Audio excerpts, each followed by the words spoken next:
ورحمۃ اللہ وبرکاتہ۔ الحمد للہ وحدہ والصلاة والسلام علی من لا نبی بعدہ، اما بعد فاعوذ باللہ من الشیطان الرجیم، بسم اللہ الرحمن الرحیم۔ ویل للمطففین الذین اذا اکتالوا علی الناس یستوفون واذا کالوہم او وزنوہم یخسرون الی آخر الآیہ۔ صدق اللہ العلی العظیم وصدق رسولہ النبی الکریم ونحن علی ذلک من الشاہدین والشاکرین۔ اللہم الہمنا رشدنا واعذنا من شرور انفسنا، اللہم وفقنا لما تحب وترضى من القول والفعل والنیہ۔ رب اشرح لی صدری ویسر لی امری واحلل عقدۃ من لسانی یفقہوا قولی، آمین یا رب العالمین۔ محترم حضرات، معزز سامعین، ملی بھائیوں، بزرگوں اور دوستوں، آج کی گفتگو کا عنوان ہے سورہ تطفیف۔ تطفیف تفعیل کے وزن پر یہ مصدر ہے، جس کے معنی ہیں کم کرنا، کمی کرنا یا کم کرنا۔ اور تطفیف کے معنی آتے ہیں اللہ نے جس چیز کو پورا کرنے کا حکم دیا ہے اسے کم کر دینا، جیسے ناپ تول میں تول کر دینا ہے یا گن کر دینا ہے، اس میں کم کر دینے کی مذمت آئی ہے۔ ابن عباس رضی اللہ تعالیٰ عنہ کے قول کے مطابق یہ سورت مدنی ہے۔ ابن مسعود رضی اللہ تعالیٰ عنہ کے قول کے مطابق یہ سورت مکی ہے۔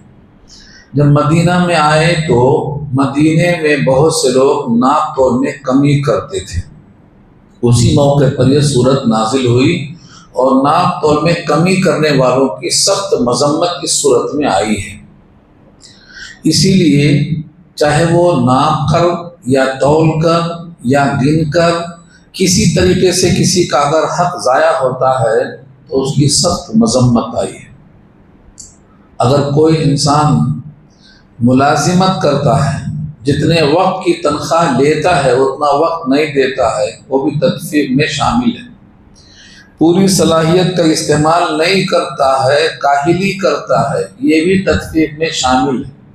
حضرت عمر ابن خطاب رضی اللہ تعالی عنہ نے فرمایا کہ لکل شیء وفاء و تطفیف، ہر چیز میں کمی اور برابری ہے، گنجائش موجود ہے۔ امام مالک نے نقل کیا ہے، ایک شخص نماز میں جلدی رکوع سجدہ کر رہا تھا، موطا میں حدیث موجود ہے۔ اس کے بارے میں فرمایا لقد تفقت فی الصلاۃ، تم نے نماز میں کوتاہی کی۔ نماز میں کوتاہی ہے کہ نماز میں اعتدال نہ ہو، اطمینان نہ ہو، سجدہ اور رکوع میں بہت جلدی ہو، یہ سب تطفیف میں آتا ہے۔ حق تلفی، اگر ایک لفظ میں کہا جائے تو حق تلفی، اس کی سزا کیا ہے؟ وائل ہے۔ یہاں سے الفاظ شروع ہوتے ہیں۔ اس سورت کے اندر 36 آیتیں ہیں اور ہمارا وقت صرف آدھے گھنٹے کا ہے، تو 36 آیتیں پوری نہیں ہوں گی، 18 آیتیں ہوں گی اور 18 آیتیں انشاءاللہ اگلے ہفتے میں ہوں گی۔ تو آج کے لیے جو 18 آیتیں ہیں اس کا پہلا لفظ ہے وائل۔ وائل کے معنی خرابی، ہلاکت، بربادی۔ اور ایک قول یہ ہے کہ جہنم کے ایک کنویں کا نام ویل ہے، جو ان کے لیے مختص ہے جو ان غلطیوں کے مرتکب ہوں گے۔ قرآن کریم میں کئی سورتوں کے شروع میں ویل کا لفظ آیا ہے، جیسے ویل لکل ہمزہ، ہمزہ اور لمزہ دونوں کے لیے ویل ہے۔ ایسے یہاں بھی لفظ ویل ہے، یعنی خرابی ہے۔ للمطففین، مطففین جمع ہے، مطفف اس کا واحد ہے اور مادہ ہے تطفیف، کمی زیادتی کرنے والوں کے لیے ویل ہے، خرابی ہے۔ چاہے وہ کمی ذاتی طور میں ہو، وزن میں ہو، گن کر دینے میں ہو، کسی طریقے سے حق تلفی نہیں ہونا چاہیے۔ اور اللہ نے سورہ الرحمن کے پہلے رکوع میں یہ واضح کر دیا ہے کہ ہم نے ترازو رکھا اسی لیے ہے، اقیم الوزن بالقسط ولا تخسر المیزان، ترازو ہم نے رکھا اسی لیے کہ ناپ تول سیدھی ہو، کسی کا حق نہ مارا جائے۔ قوم شعیب پر عذاب آیا اسی واسطے تھے کہ ان لوگوں نے ناپ تول میں کمی کی تھی۔ حضرت شعیب نے کہا تھا انی اراکم بخیر، میں تم کو دیکھتا ہوں کھاتا پیتا اچھا خاصا، تم ڈنڈی کیوں مارتے ہو؟ تمہارے اوپر اللہ کا بڑا احسان ہے۔ لیکن قوم کو جب عادت پڑ جاتی ہے حق تلفی کی تو اس کو برا نہیں لگتا ہے، تو گھٹانے والوں کے لیے ویل ہے۔ اچھا، ان کی ایک خرابی تو یہ ہے کہ گھٹا کر دیتے ہیں، لیکن جب لیتے ہیں تو پورا لیتے ہیں۔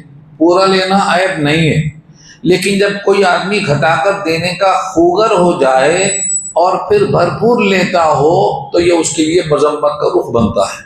یہاں اللہ نے اس کو واضح کیا ہے، الذین اذا اکتالوا، وہ لوگ جب ناپ کر لیتے ہیں، اکتالوا علی الناس، یہ لفظ علی پر کے معنی میں آتا ہے، یہاں سے کے معنی میں ہے، جب لوگوں سے ناپ کر لیتے ہیں، یستوفون تو پورا پورا وصول کرتے ہیں۔ یستوفون میں یہ وفا اس کا مادہ ہے، وفا معنی پورا لینا۔ جب کوئی آدمی وفادار ہوتا ہے تو مطلب اس نے کہیں غداری نہیں کی، اسی وفا سے یستوفون باب استفعال میں گیا ہے تاکہ پورا پورا وصول کرنے کے معنی میں آ جائے۔ جب بھی کسی انسان سے جب لینے کی باری آتی ہے تو پورا پورا وصول کرتے ہیں۔ وَإِذَا قَالُوهُمْ، قالو کیل سے بنا ہے، جب کوئی چیز ناپ کر دی جاتی ہے لیٹر سے تو اس کو کیل کہتے ہیں۔ مدینہ میں زیادہ تر یہ پیمانہ چلتا تھا کیل کا، تو کیل سے بنا ہے کالو، اور جب ان کو ناپ کر دیتے ہیں، او یا وزنوہم، وزن کر کے ان کو دیتے ہیں۔ کالو کیل کر کے دینا اور وزنو وزن کر کے دینا، اور درمیان میں او، حرف او یہ عطف کے لیے آتا ہے، یا کے معنی میں۔ جب ان کو ناپ کر دیں یا تول کر دیں، یخسرون تو گھٹا دیتے ہیں۔ اب گھٹانے میں ناپ تول کا ذکر یہاں کیا ہے، اگر گن کے دینا ہے تو بھی وہی معنی ہوں گے۔ صلاحیتیں پوری لگا دینا کسی کام میں۔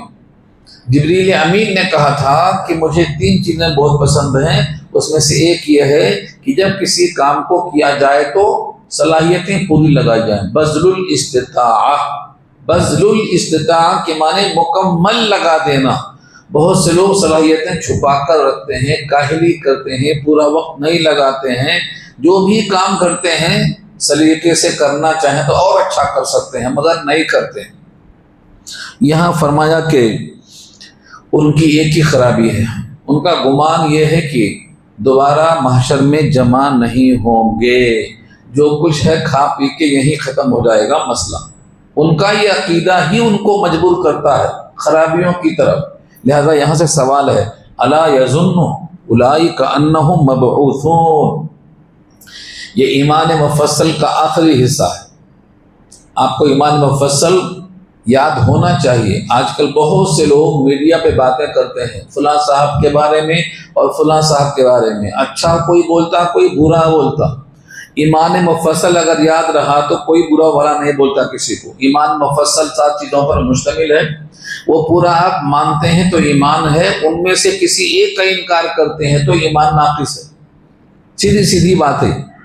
تو ایمان مفصل میں آخری کیا ہے؟ والبعث بعد الموت، یہاں اسی بعث سے مبعوث ابجکٹ ہے، مفعول ہے اس کا، یعنی الا یظن اولئک، کیا گمان کرتے ہیں وہ لوگ، انہم کی بے شک وہ لوگ، مبعوثون، یہ مبعوثون کے ساتھ الا لگا ہوا ہے۔ الا یظن مبعوثون یعنی وہ کیا گمان نہیں کرتے ہیں کہ اٹھائے جائیں گے مرنے کے بعد، قصہ ختم۔ ہمارے پاس بہت سے لوگوں کا عقیدہ ہے مر گئے قصہ ختم، اب کیا جیتے کیا اٹھتے کیا حساب ہوتا، کون جیتا ہے کون جیتا ہے، یعنی دماغ میں ہے کہ مر گئے قصہ ختم ہو گیا، مگر شروع ہوا ہے اصل میں نے پہلے بھی اس کا ذکر کیا ہے کہ یہ آپ کی منزل نہیں ہے، یہ گزرگاہ ہے، اور یہ ہمارے نبی نے کہا کن فی الدنیا کأنک سبیل او کأنک،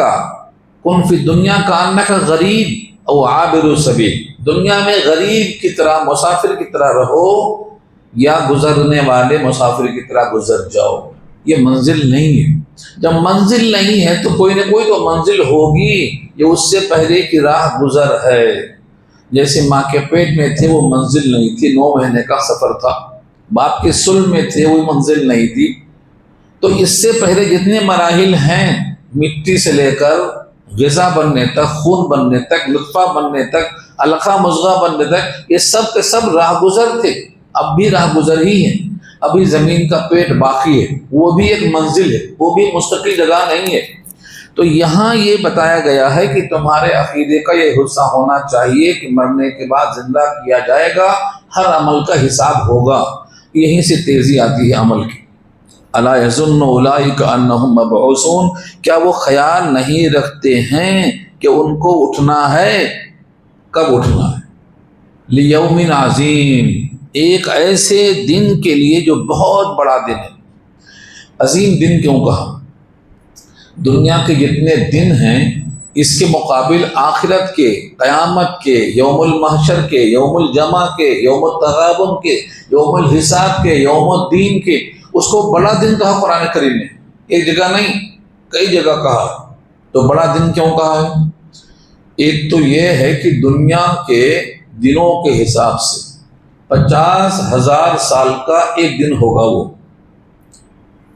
اور دوسرے آیت کے لحاظ سے 1,000 سال کا ایک دن ہوگا۔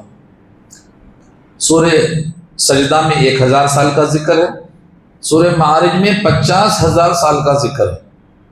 اتنا بڑا دن ہوگا، اس لیے اس کو یوم عظیم کہا گیا ہے۔ اب سوال یہ ہے کہ 1,000 کس کے لیے ہوگا اور 50,000 کس کے لیے ہوگا؟ وہ آدمی کے اچھائی برائی کے لحاظ سے فیصلہ کیا گیا ہے۔ نیکوں کے لیے یہ 1,000 سال کا ہوگا، لیکن برے لوگوں کے واسطے 50,000 سال کا ایک دن ہوگا۔ کان مقدارہ 50,000 سنہ فاصبر صبرا جمیلا۔ تو انسان کو اتنا بڑا دن حاصل ہونے والا ہے، اس دن کے واسطے انسان کو کھڑا کیا جائے گا۔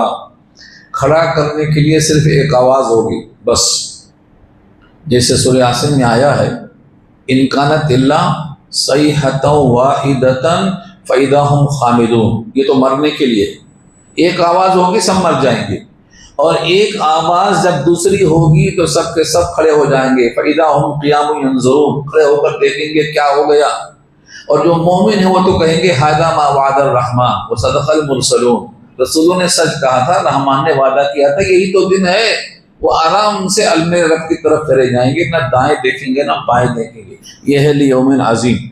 اور آگے خود جملہ ہے، یوم یقوم الناس، جس دن کھڑے ہوں گے لوگ، لی رب العالمین۔ یہاں جو لام زیر لی ہے یہ تملیک ہے، رب العالمین کے لیے کھڑے ہوں گے، یعنی کسی اور کے لیے حاضری اور قیام نہیں ہوگا، رب العالمین کے لیے ہوگا۔ اور رب العالمین فرشتوں کے جھرمٹ میں، بادلوں کے ساتھ، جس کا ذکر سورہ بقرہ میں آ چکا ہے، جھرمٹ میں اللہ نزول اجلال فرمائیں گے، اور سب کے سب اللہ کے سامنے حاضر ہوں گے۔ اس میں سے حاضری کب تک ہوگی؟ کیا سوال ہوگا؟ یہ ترمذی کی روایت میں آتا ہے 5 سوال ہوگا، اور جب تک یہ 5 سوال نہیں ہوں گے، جواب نہیں ملے گا، کسی کے پاؤں جگہ سے ہلیں گے نہیں، کسی انسان کے پاؤں جگہ سے نہیں ہلیں گے۔ یہ ترمذی کی روایت میں حضور کے ارشاد بالکل صاف موجود ہیں، لا تزال قدم عبد یوم القیامت حتی یسأل عن 4، عن عمرہ فیما افناہ، وعن شبابہ فیما ابلاہ، وعن عمرہ فیما ابلاہ، وعن مالہ من این اکتسبہ وفیما انفقہ، وعن علمہ ماذا عمل فیہ۔ جوانی کہاں لگایا، زندگی کہاں لگایا، مال کہاں سے کمایا، کہاں خرچ کیا، اور جتنا علم تھا اس پر کتنا عمل کیا۔ یہ 5 سوالوں کے بغیر کوئی ہلے گا نہیں، یہاں کھڑے رہیں گے۔ اس وقت انسان کے لیے پسینہ نکلے گا، کیونکہ سب جمع ہوں گے۔ سارے انسانوں کے جمع ہونے کے لیے زمین بدلی جائے گی، زمین کو لمبا کیا جائے گا۔ یہ پیچھے ہم بول چکے ہیں سورہ ابراہیم کے حوالے سے۔ اللہ نے یہاں آگے فرمایا کلا، یہ کلا حرف ردا ہے، جھڑکنے کے لیے ہے کہ تمہارا خیال ہے اٹھائے نہیں جائیں گے، یہ غلط ہے۔ کلا، ایسا نہیں ہوگا۔ انا کتاب الفجار لفی سجین، بے شک فجار کے نام اعمال البتہ سجین میں ہوں گے۔ اس آیت کی تشریح کرتے ہوئے شارحین لکھتے ہیں یہ فجار فاجر کی جمع ہے۔ فجر معلوم ہے، فجر کو فجر کیوں کہتے ہیں؟ رات کی تاریکی کو پھاڑ کے صبح کی روشنی طلوع ہوتی ہے، اس کو فجر کہتے ہیں۔ اور فاجر اس کا اسم فاعل ہے، جو اپنی خواہشیں پوری کرنے کے لیے شریعت کی چادر پھاڑ دیتا ہے، اس کو فاجر کہتے ہیں۔ اسی سے مترادف لفظ ہے فاسق بھی، فاجر ہو فاسق ہو اسی کو کہا جاتا ہے۔ تو ایسی انسانوں کو فجار کہا جاتا ہے۔ فجار کتاب بمعنی مکتوب، نام اعمال، کتاب زندگی، یہ سب کے سب جتنے ہیں کہاں ہوں گے؟ لفی سجین، البتہ سجین میں ہوں گے۔ سجین کے بارے میں لکھا ہے اسی آیت کے ذیل میں کہ ساتوں زمین سے نیچے۔ یہیں سے یہ بات معلوم ہوئی کہ زمین کے 7 طبق ہیں۔ ابواب المظالم میں بخاری کی حدیثیں موجود ہیں، اگر کسی نے ایک بالش زمین جبرن لے لیا تو اس کے گلے میں قیامت میں 7 طبق زمین کا طوق پہنایا جائے گا، تو بھی کبھی یوم القیامہ۔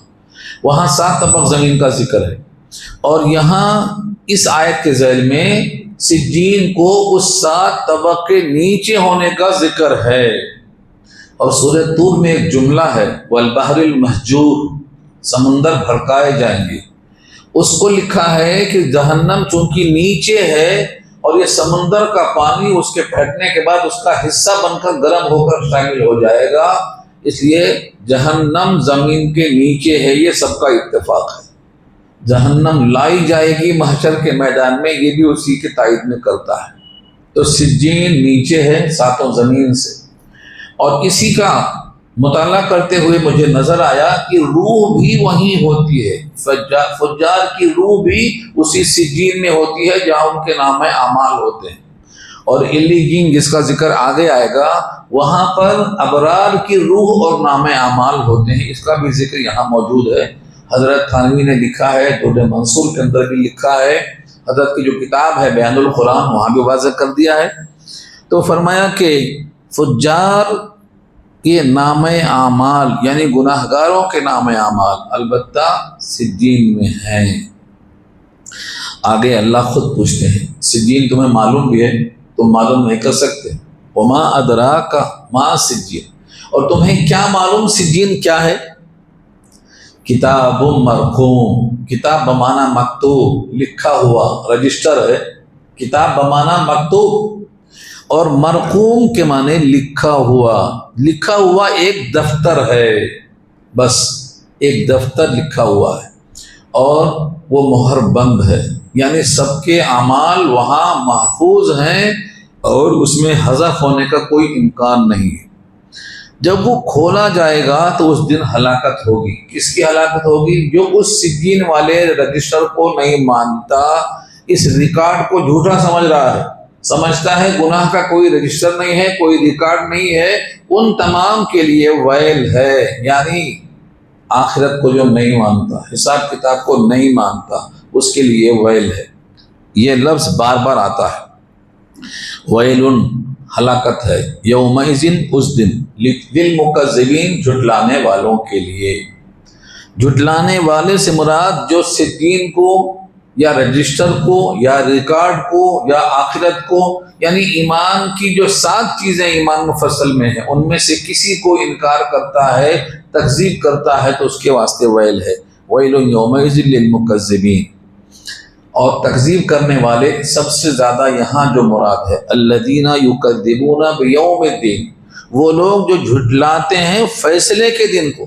بیوم الدین یہ وہی ہے جو مالک یوم الدین سورہ فاتحہ میں ہے، اور اس کے میں نے کئی نام بتائے، قرآن میں کم سے کم 17-18 نام آتے ہیں اس کو اللہ نے مختلف نام سے یاد کیا ہے، جیسے یوم التغابن ہار جیت کا دن، یوم المحشر، یوم الجمع، یوم الندامہ، یوم الحسرات، ایسے کتنے نام خود قرآن میں موجود ہیں۔ ان تمام کا حاصل یہ ہے کہ جو جھٹلاتا ہے انصاف کے دن کو، اس کے لیے وہ اس دن ہلاکت ہوگی، اور اسے کیا کہا جائے گا؟ اس سے کہا جائے گا یہ ہے تم جس کو جھٹلایا کرتے تھے، اب دیکھو یا جھٹلاؤ۔ وما یکذب بہ الا کل معتد اثیم، دو صفتیں ہیں، وہی جھٹلاتا ہے اس دن کو جس کے اندر دو خرابیاں ہوں، ایک معتدن، اعتدا حد سے آگے بڑھنا، جو انسان کی لمٹ ہے حد آدمیت کی اس سے آگے بڑھنے والا، اور اثیم گناہگار، آثم اسم فاعل ہے اور اثیم صیغہ صفت ہے، یعنی بہت گناہ کرنے والا، جیسے حسین بہت حسن والا ہوتا، ویسے ہی اثیم بہت زیادہ گناہگار، اور معتدن حد سے آگے بڑھ جانے والا۔ جو اپنے حد سے آگے بڑھ جائے، بہت گناہگار ہو، ایسا ہی انسان جھٹلاتا ہے۔ جھٹلانے کی ایک شکل یہ بھی ہے، اگر آپ کے سامنے آیتیں پڑھی جائیں، قرآن کریم کی آیتیں پڑھی جائیں، نبیوں نے پڑھا ہے، اذا تتلی علیہ آیاتنا، جب ان پر پڑھی جاتی ہیں ہماری آیتیں، آخرت سے متعلق والی خاص طور سے، قالا، تو کہتے ہیں اساطیر الاولین، اگلوں کی داستان ہے۔ اولین اول کی جمع ہے، اور اساطیر اسطورہ کی جمع ہے، لکھی ہوئی داستان۔ جب فرعون کا ذکر آتا تو کہتے ہیں فرعون کی داستان ہے، نمرود کی کہانی ہے، یعنی مکے والے ہر موقع پہ ہی کہتے تھے اساطیر الاولین، یہ تو اگلوں کی داستان ہے، ہمیں اس سے کیا کرنا ہے، یہ کہہ کر کے وہ جھٹلا دیا کرتے ہیں۔ کلا، اللہ نے یہاں پھر کلا استعمال کیا، اور کلا حرف ردا ہے، یعنی یہ بات غلط ہے، یہ بات غلط ہے، صرف داستان نہیں ہے بلکہ ان کا انجام بھی یہاں بیان کیا گیا ہے، اور یہ بتانا مقصد ہے کہ جو ایسا جھٹلانے والا ہے اس کا بھی انجام ایسا ہی ہوگا، یہ کہا گیا یہاں پر۔ کلا بل رأنا علی قلوبہم، بلکہ زنگ لگ گیا ہے ان کے دلوں پر، یہ بہت اہم لفظ ہے، اور یہ صرف کافروں کے لیے نہیں ہے، تذکرہ تو یہاں کافروں کا ہے لیکن یہ عمل ہر ایک کے ساتھ لگا ہوا۔ کلا بل رأنا علی قلوبہم، بلکہ زنگ پکڑ لیا ہے ان کے دلوں پر۔ زنگ کیوں پکڑتا ہے؟ سورہ بقرہ میں آ چکا ہے، پہلے پارے میں، جب انسان گناہ کرتا ہے اس گناہ کا ایک نقطہ اس کے دل پہ پڑتا ہے، اگر توبہ کر لیتا ہے تو پھر وہ نقطہ ختم ہو جاتا ہے، اور اگر وہ توبہ نہیں کرتا پھر گناہ کرتا ہے تو ایک نقطہ پھر پڑ جاتا ہے۔ بلا من کسب سیئۃ واحاطت بہ خطیئتہ، یہ پہلے پارے کی آیت ہیں۔ بلا من کسب سیئۃ واحاطت بہ خطیئتہ، جس نے گناہ پر گناہ کیا اور اس کے دل کو خطاؤں نے گھیر لیا تو اب اس کے دل پہ زنگ لگ گیا، اور یہ ایک جگہ نہیں ہے، کئی جگہ کئی آیتوں میں مضمون ہے، یہاں بھی وہی مضمون ہے۔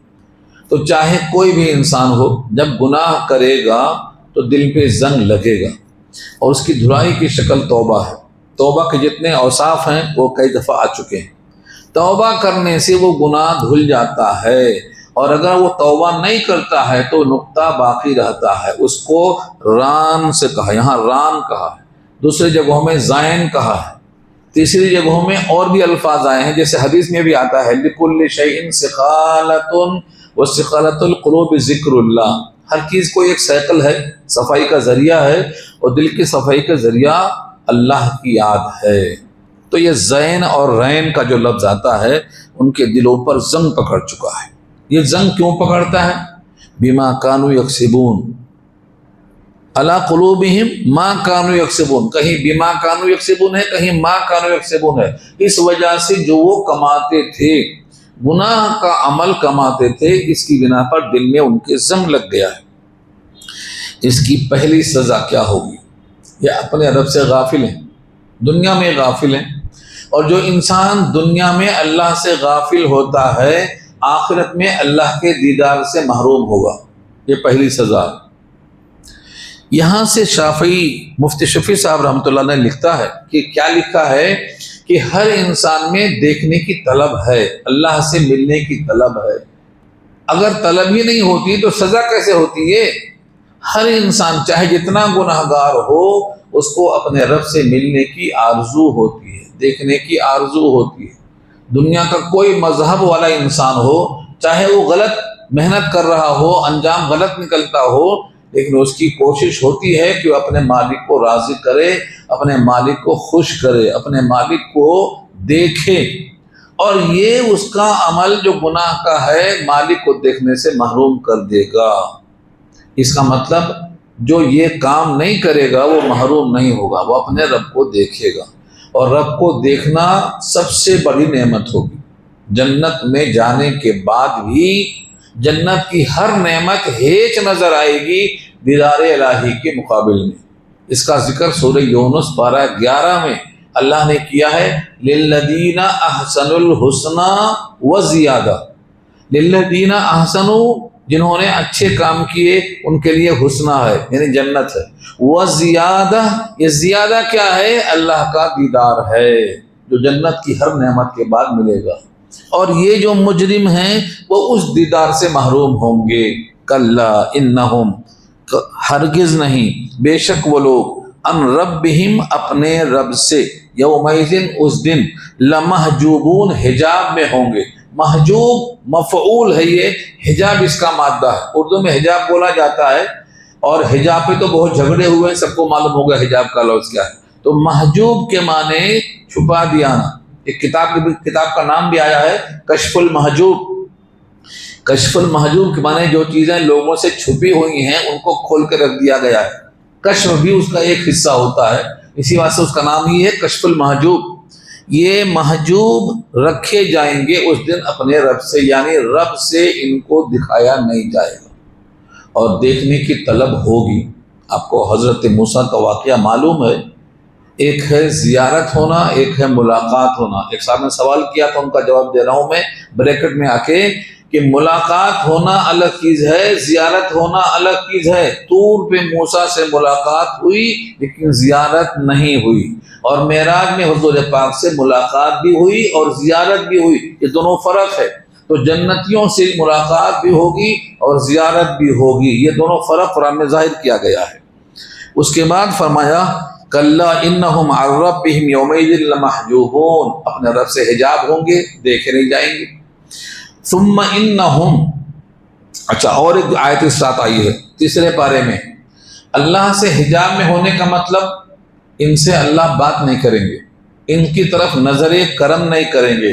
ولا ينظر الیہم یوم القیامہ ولا یزکیہم، نہ ان کا تزکیہ ہوگا، نہ ان کی طرف نظر کرم ہوگا، اور نہ ان کے لیے اللہ کی رحمت متوجہ ہوگی۔ ولا یکلمہم اللہ یوم القیامۃ ولا یزکیہم ولا ینظر الیہم، یہ سب اوصاف موجود ہیں۔